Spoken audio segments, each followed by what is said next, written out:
Okay? Sections A, B, and C. That's the coverage for the examination. Okay lang? Sige. So, in the video, I ask you to answer this one. So, fixed cost, 300,000 pesos. It produces two products, X and Y. Product X has a variable cost percentage equal to 60% of its 10 pesos selling price. Product Y, variable cost percentage equal to 70% of its 30 pesos selling price. For the past several years, sales of product X averaged 66.6666% of the sales of product Y. Now, when it is vague, you presume that we're talking about the unit mix, no? So, sa bawat isang Y, nakakabenta tayo ng two-thirds ni X, no? For every product Y, we sell two-thirds of X. Do you get it? Okay, gawin kong simple ha. 66.67% ni X ang nabebenta sa bawat benta ni Y.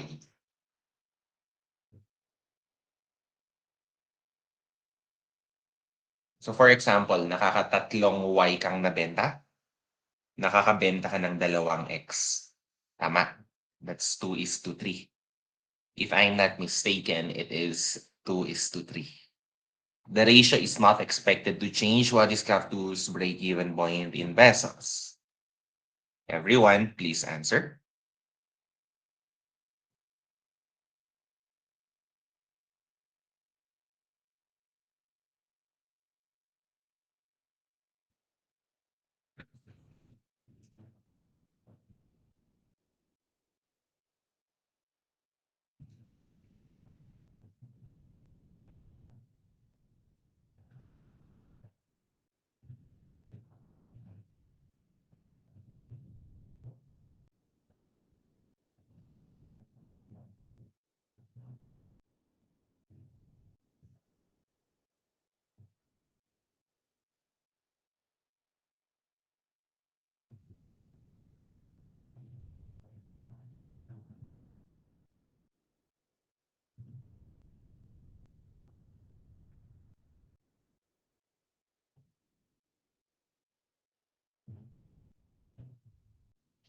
Okay.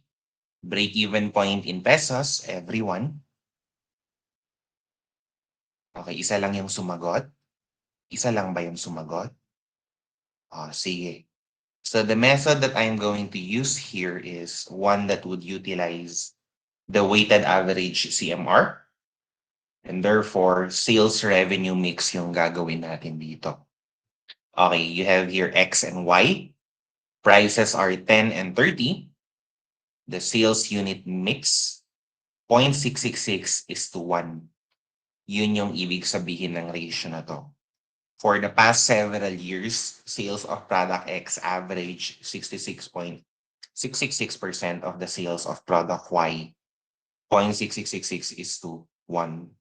So your revenue mix must be nakaka 10 pesos ka sa bawat X. So for every 0.666 of a unit X, you have 66.66. Tapos sa isang Y, nakakabenta ka ng 30. The revenue mix would be 6.666:30. Let me repeat that. Your revenue mix is 6.666:30. Okay. If you're going to add this to 6.6666 plus 30 is 36.6666.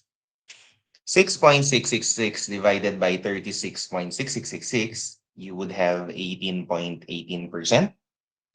30 divided by 36.666, it will give you 81.82%. Okay ba tayo? Okay, are we good? So ulitin ko ha. How are we going to interpret this mix? For the past several years, sales of product X average 66.666% of the sales of product Y. This would be your sales unit mix. This is a unit mix. So, sa bawat isang Y, nakakabenta ka ng two-thirds, no? Two-thirds ng isang X. So kung titingnan nyo yung revenue mix, you multiply the unit mix by the prices, you would have this is to this. Okay, 6.666 is to 30. Add the two, take the fraction, 18.18% X and 81.82% of the revenues come from Y. This is your sales revenue mix. Okay. Contribution margin ratio. The contribution margin ratio for X is 100 minus 60, 40%. For Y, it's 100 minus 70, 30%. Okay lang? So to arrive at the weighted average CMR, multiply each by their corresponding mix component. 0.4 times 0.181818, 0.3 times 0.818181. That would give you 31.82%. The weighted average contribution margin is 31.82%. So to arrive at the break-even point in sales revenues, divide the total fixed cost by the weighted average CMR. Okay?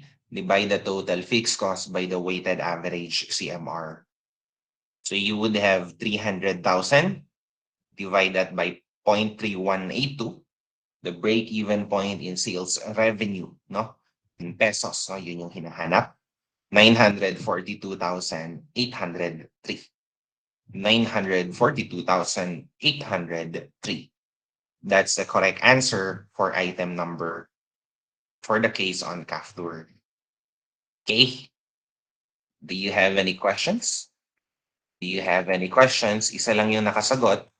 Isa lang yung sumagot. No? Isa lang yung sumagot. Saan yung iba? Okay, I hope everybody is participating. Okay lang? Medyo naumay ba sa recordings? Sige. So I'm just going to move on, no? Konti na lang, matatapos na tayo sa CVP analysis. Margin of safety. Margin of safety.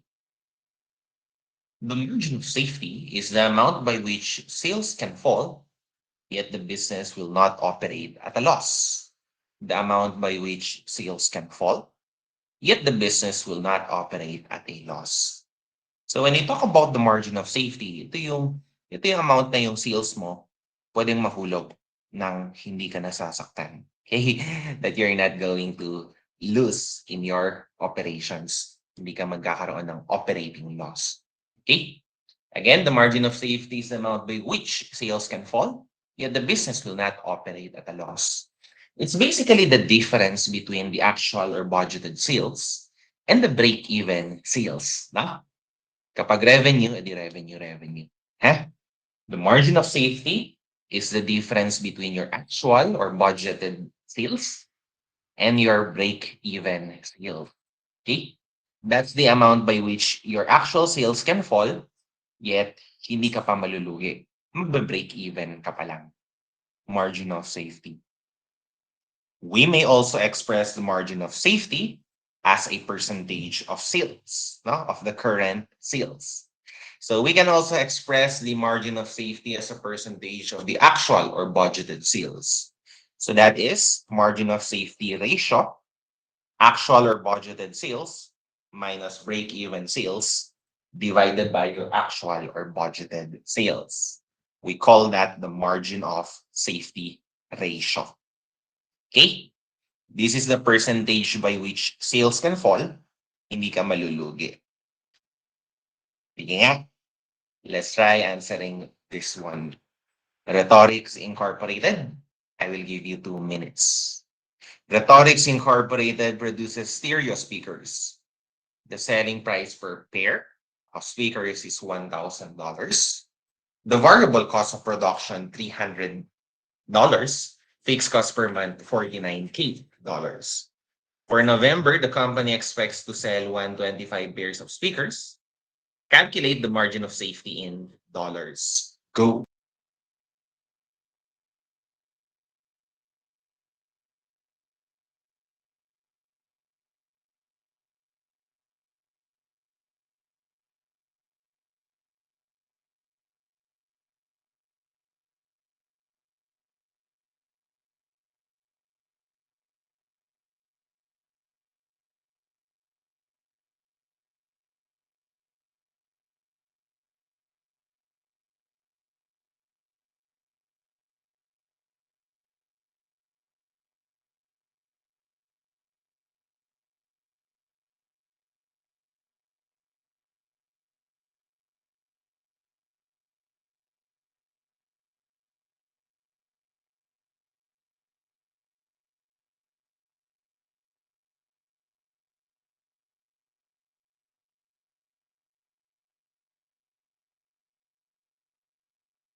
Okay, 15 seconds more. Finalize your answers. 15 seconds more. Madali lang to. 5, 4, 3, 2, 1. Enter. Enter now. Okay. So the actual or budgeted sales, the current sales is, okay, ito yung naka-budget, no? Yung expected. $1,000 times 125 units. $125,000 to. As for your break-even point in sales revenue, fixed cost is 49K divided by 1,000 minus 300, 700 over 1,000, that's 70%. Your CMR, the break-even sales is 70K in dollars. Okay? So currently our sales are 55,000 above the break-even point. You have a margin of safety, $55,000. The correct answer is letter A. The correct answer is letter A, $55,000. Next question. How about this one? How about this one?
Game. Edison Entrepreneur Services Inc. is a legal services firm that files the paperwork to incorporate a business. Edison charges 1,200 for the incorporation application package. Plans to file 16 applications next year. Company's projected income statement for the coming year is shown here. Naka-CM approach naman, no? What's the current margin of safety in terms of number of units? And then in terms of sales dollars. Enter. Enter now. Ano yung sagot dito? Letter, dog. Para makuha nyo ang ating contribution margin per unit, 768,000 divided by 16. No? Your unit contribution margin is 768,000 over 16. The break-even point is 300K over the UCM. Okay? Ilang units to? 1920 divided by 12. This is 16, no? So you would have a break-even point of 768 divided by 16. That's 480. 300 divided by 480. Ayan, 625.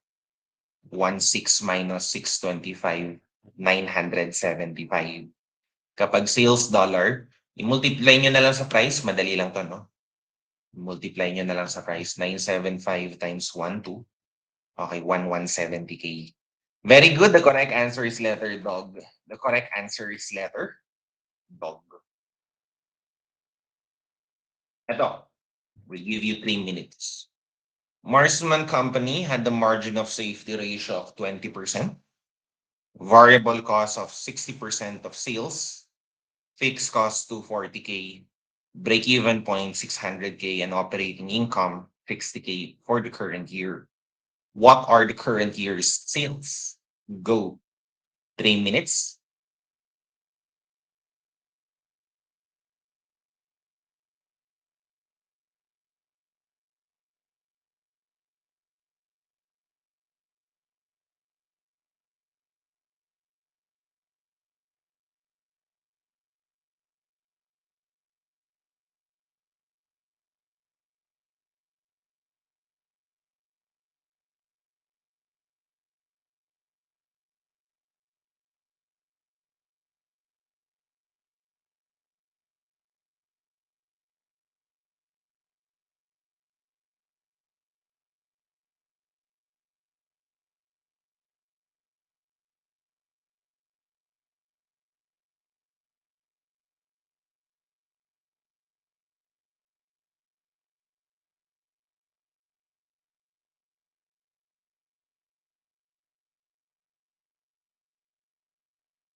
Okay.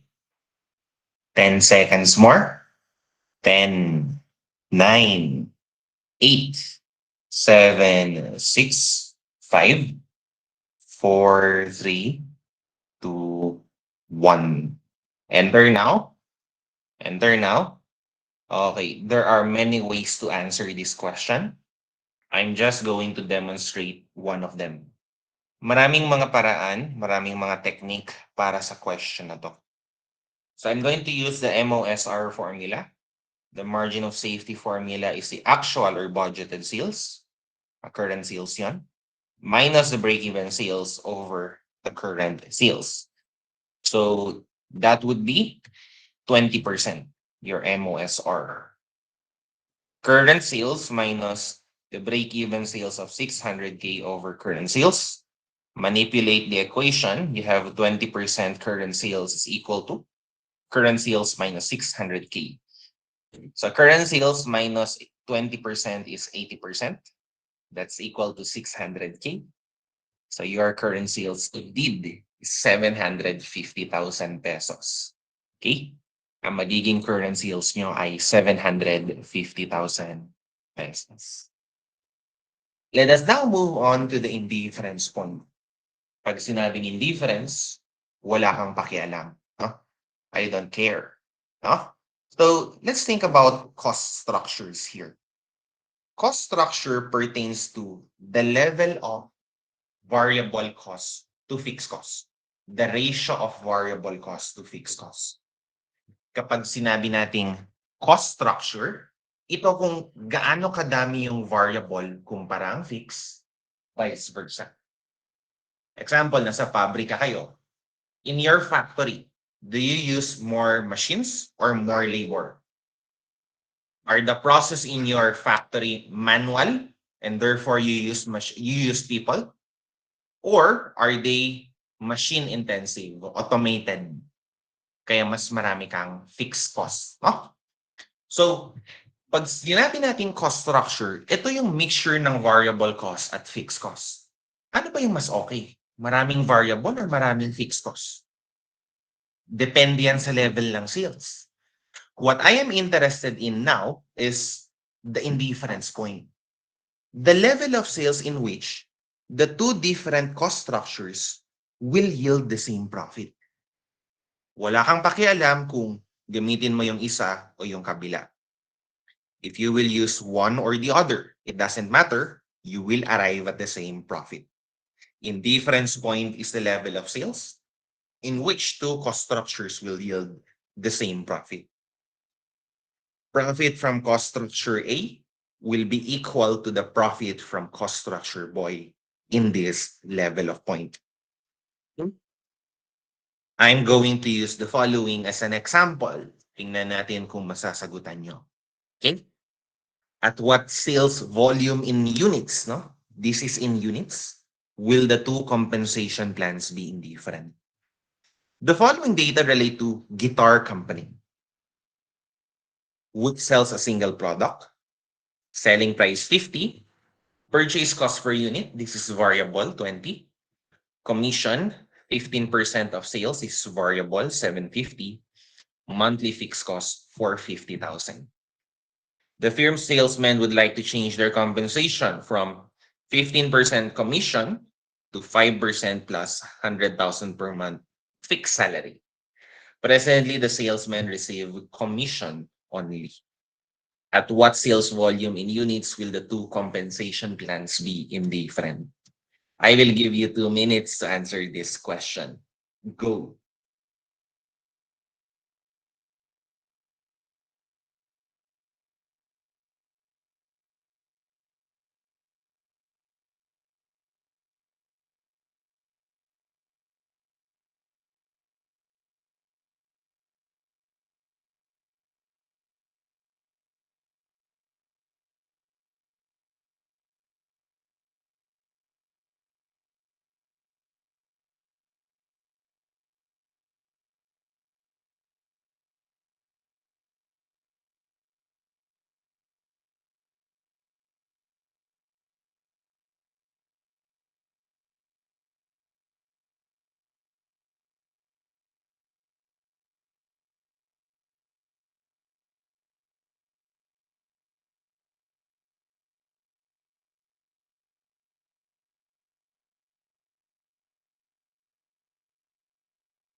Okay, so the indifference point is the level of sales by which the two cost structures will yield the same profit. I label the first one cost structure A, the second one cost structure boy. May I know your answer so far? Maaari ko bang malaman anong sagot nyo? At what sales volume? This is in units. This is in units. Will the two compensation plans be indifferent? Pantay ang kanilang profit.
Okay, everyone? Okay na kayo? Sige. So, cost structure A will be the same with cost structure boy under the indifference point. Okay lang? The operating profit of A and boy are the same. Sales revenue of cost structure A minus the total variable cost of cost structure A minus the total fixed cost of cost structure A should be equal to the same for boy. No? The same for boy. So, how do we arrive at operating profit? Revenues minus total variable cost minus total fixed cost. For A and for boy, they should be the same. Remember, revenues minus total variable cost is the total contribution margin. The total contribution margin of A minus the total fixed cost of A is the operating profit of A. It should be equal with the total contribution margin of boy minus the total fixed cost of boy. We can expand the total contribution margin as a product of UCM and sales units. So ang gagawin natin ngayon, hanapin natin yung sales units kung saan papantay ang dalawang sides ng equation. We are going to look for a common sales units. Okay? We're going to look for these sales units at which they will give the same profit. Equal silang dalawa. What's the UCM of A? 50 minus 20 minus 750. That is 50 minus 20 minus 750 times the number of sales units minus 450,000. That's cost structure A's profit. Cost structure boy, 50 minus 20, yung kanyang commission, 5% na lang. From 750, this becomes only 250. So 50 minus 20 minus 250 times sales units minus the new fixed cost will be higher, 450K plus 100,000 minus 550,000 pesos. Simplifying the equation, you have 2250 SU minus 450K is equal to 2750 SU minus 550K. Okay, 100K is equal to 5 SU. And then you would arrive at an SU of 20,000 units. Okay, at 20,000 units, ano yung kanilang profit? What's the profit under cost structure A? What's the profit under cost structure boy if we are to sell 20,000 units? Anyone? Ano yung magiging profit?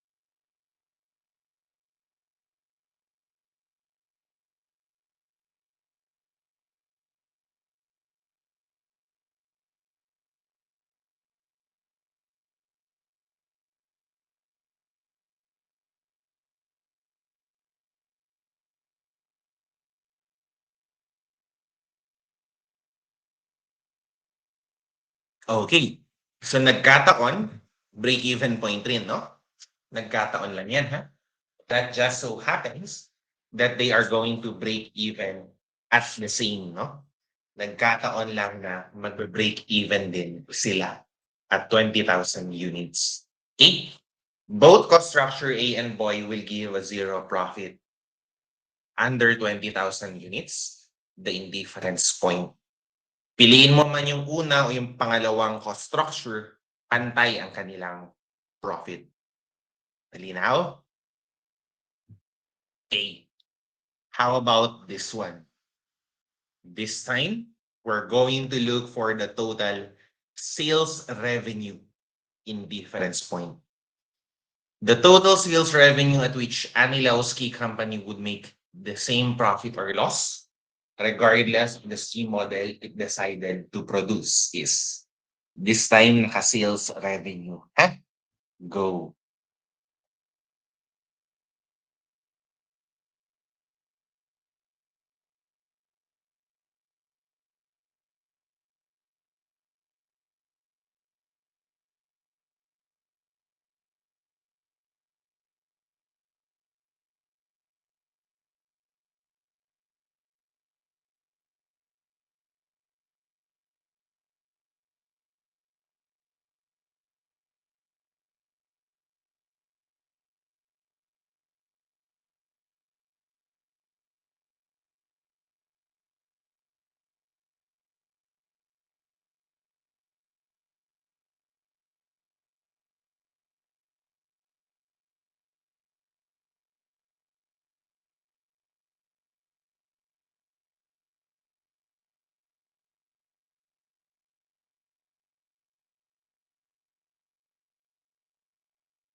Okay, enter.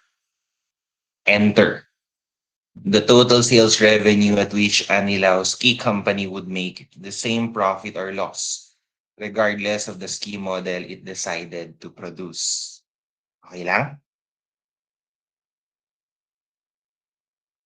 So Anilao Ski Corporation recently expanded its manufacturing capacity to allow it to produce up to 15,000 pairs of cross-country skis of either the mountaineering model or the touring model. The sales department assures management that you can sell between 9,000 and 13,000 pairs or units of either product this year. Because the models are very similar, Anilowski would produce only one of the two models. The following data were compiled by the accounting department. So mountaineering tsaka touring. Andyan. No?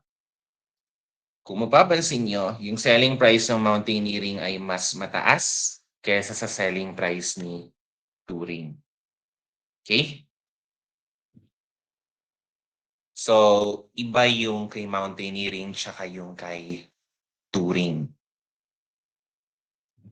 Okay lang?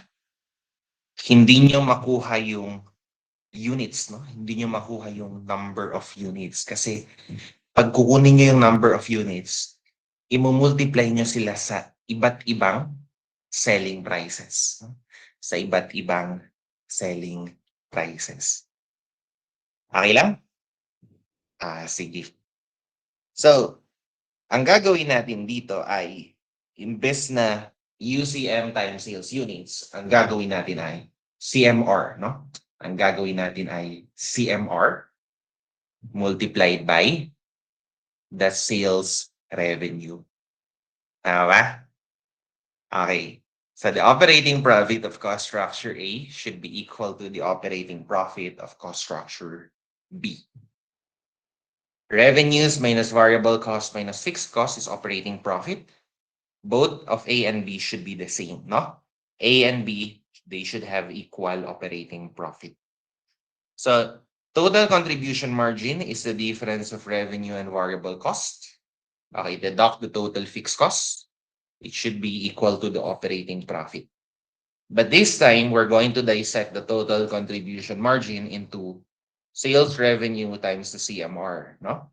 CMR of A times the sales revenue minus the total fixed cost of A. This should be equal to CMR of boy times the sales revenue minus the total fixed cost of boy. Okay lang? So 40% of the sales revenue, okay, 40% of the sales revenue. Sorry. So paano natin makukuha yung CMR? Paano natin makukuha yung CMR? So ika-calculate natin to, ha? So 88 minus 5280, that's equal to 3520 divided by 88. This would give you 40%. This would give you 40% CMR. Si Turing naman, 80 minus 52.8, 2720 divided by 80, this is 34%. Yun naman yung kanyang CMR. Okay na?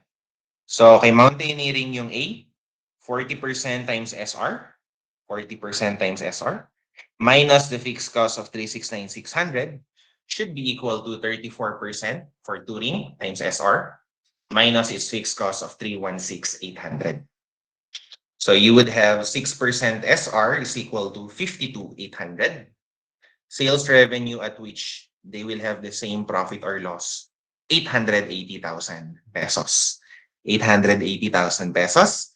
Okay, very good, no? Marami-rami rin yung nakatama. 880,000 pesos. Okay lang? Sige. What will their profit be? Ano ang magiging profit nila kapag 880,000 yung revenues nila parehas? Okay? Calculate the profit for mountaineering, profit for touring. Assuming 880,000 yung sales revenue.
Kung anong profit nila. What's their profit? If if we sell 880K of mountaineering, and then what's the profit if we sell 880K dollars or pesos of touring? Ano magiging profit? Okay ba? Positive. Ang alam ko negative yan ha. Alam ko maglo-loss yan. Okay, negative ha? Negative yan. Okay, very good, no? It would be a loss of 17,600 either way. Mountaineering man or touring yung pipiliin natin. Okay lang?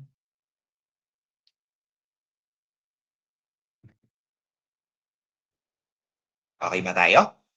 Are we good? Sige. So what I'm going to do now, punta tayo sa blackboard ha. Punta tayo sa blackboard.